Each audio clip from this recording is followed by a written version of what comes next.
रूप से कार्रवाई इंपॉर्टेंट है, तुरंत पहुंचे। सबसे पहले पीआरवी भी दिए हुए हर थाने में, पीआरवी टाइम से पहुंचे, थानाध्यक्ष पहुंचे, समय से पुलिस फोर्स पहुंचे और उस पर कार्रवाई की।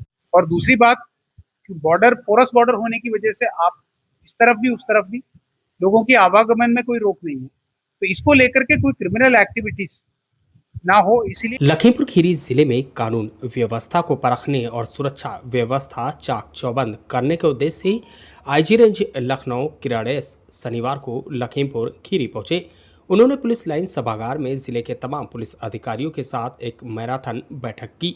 इस दौरान उन्होंने कानून व्यवस्था, लंबित विवेचनाओं, महिला अपराधों तथा भारत नेपाल सीमा से जुड़े बेहद संवेदनशील सुरक्षा मुद्दों की बिंदुवार समीक्षा की और मातहतों को कड़े तेवर दिखाते हुए आवश्यक दिशा निर्देश भी दिए हैं। वहीं पत्रकारों से रूबरू होते हुए आईजी किरण एस ने स्पष्ट किया कि उनका लखीमपुर का यह दौरा मुख्य रूप से 3 प्रमुख प्राथमिकताओं पर केंद्रित है। उन्होंने कहा कि उत्तर प्रदेश सरकार और पुलिस महानिदेशक यानी डीजीपी के सख्त निर्देशों के क्रम में जिले के लंबे समय से लंबित पड़ी विवेचनाओं और गुणवत्तापूर्ण व शीघ्र निस्तारण किया जाए। अपराधों के खिलाफ जीरो टॉलरेंस की नीति अपनाते हुए कड़ी से कड़ी कार्रवाई सुनिश्चित की जाए ताकि आम जनता में सुरक्षा का भाव पैदा हो सके।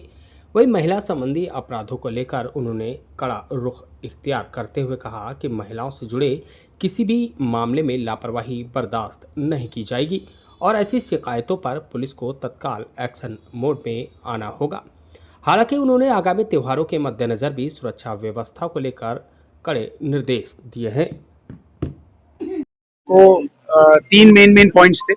सबसे पहला ये था कि जो शासन की मंशा और डीजीपी साहब की तरफ से जो इंस्ट्रक्शंस दिए गए थे विवेचनाओं को लेकर के और अपराधियों पर कार्रवाई को लेकर के, इस संबंध में इंस्ट्रक्शंस दिए गए थे। खास करके जो विवेचना काफी दिन से पेंडिंग जो रखे गए हैं और महिला संबंधी अपराध में तुरंत त्वरित कार्रवाई, केस रजिस्टर कर रहे हैं पर उसके आगे कार्रवाई, इन्वेस्टिगेशन टाइम्सली और गुणात्मक तरीके से विस्तारित करना भी इनका काम है।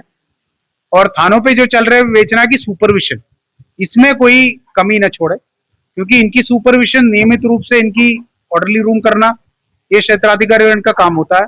इस संबंध में भी इनको इंस्ट्रक्शंस दिए गए थे। दूसरा हो गया न्यायालय में होने वाली मुकदमों की पैरवी, क्योंकि हमारी पुलिस का काम एक चार्जशीट लगने से, एफआईआर लगने से खत्म नहीं होती है, इसको न्यायालय में एंड तक ले जाना जरूरी है। तो इसलिए चार्जशीट समय से न्यायालय पे दाखिल करें और इसकी ट्रायल चालू करवाएं, ट्रायल में गवाह पेश करवाएं और अभियुक्त भी अपीयर हो, और नहीं होने की स्थिति में न्यायालय से नियमित रूप से प्रोसेस इशू करवाएं और सजा दिलवाने की प्रयास करें और इसमें कोऑर्डिनेशन। तीसरा, त्योहारों को लेकर के जैसे आपने पूछा, त्योहारों का सीजन आने वाला है, अभी मुहर्रम है, मैं आगे आपकी कावड़ शुरू हो जाएगी। इस संबंध में भी निर्देश दिए गए थे कि पब्लिक से समन्वय स्थापित रखें और पीस कमेटी की बैठक नियमित रूप से करें और कोई भी चीजें संज्ञान में आती है उसको तुरंत अटेंड करें, उसको टाले ना। ये बहुत इंपॉर्टेंट है। कभी कभी ये होता है कि सूचना सडन प्रोवोकेशन पे बातें हो जाती है, पर उस पर पुलिस त्वरित रूप से कार्रवाई इंपॉर्टेंट है, तुरंत पहुंचे। सबसे पहले पीआरवी भी दिए हुए हर थाने में, पीआरवी टाइम से पहुंचे, थानाध्यक्ष पहुंचे, समय से पुलिस फोर्स पहुंचे और उस पर कार्रवाई की। 120-125 किलोमीटर का बॉर्डर है नेपाल से। इसमें बॉर्डर की सुरक्षा में एसएसबी लगे हुए हैं, कई सारे केंद्रीय एजेंसियां में, इनसे समन्वय स्थापित रखना सबसे इंपॉर्टेंट होता है।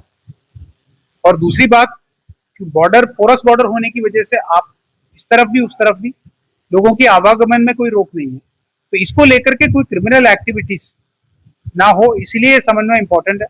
और इसमें कई सारे कार्रवाई की गई है, ड्रग्स को लेकर के हो, अवैध शस्त्र को लेकर के हो, इसको आगे बढ़ाने की जरूरत है कि निगरानी बहुत इंपॉर्टेंट है, क्योंकि हम लोग चुनाव के जैसे नजदीक होंगे तो ये सब चीजें कुछ ज्यादा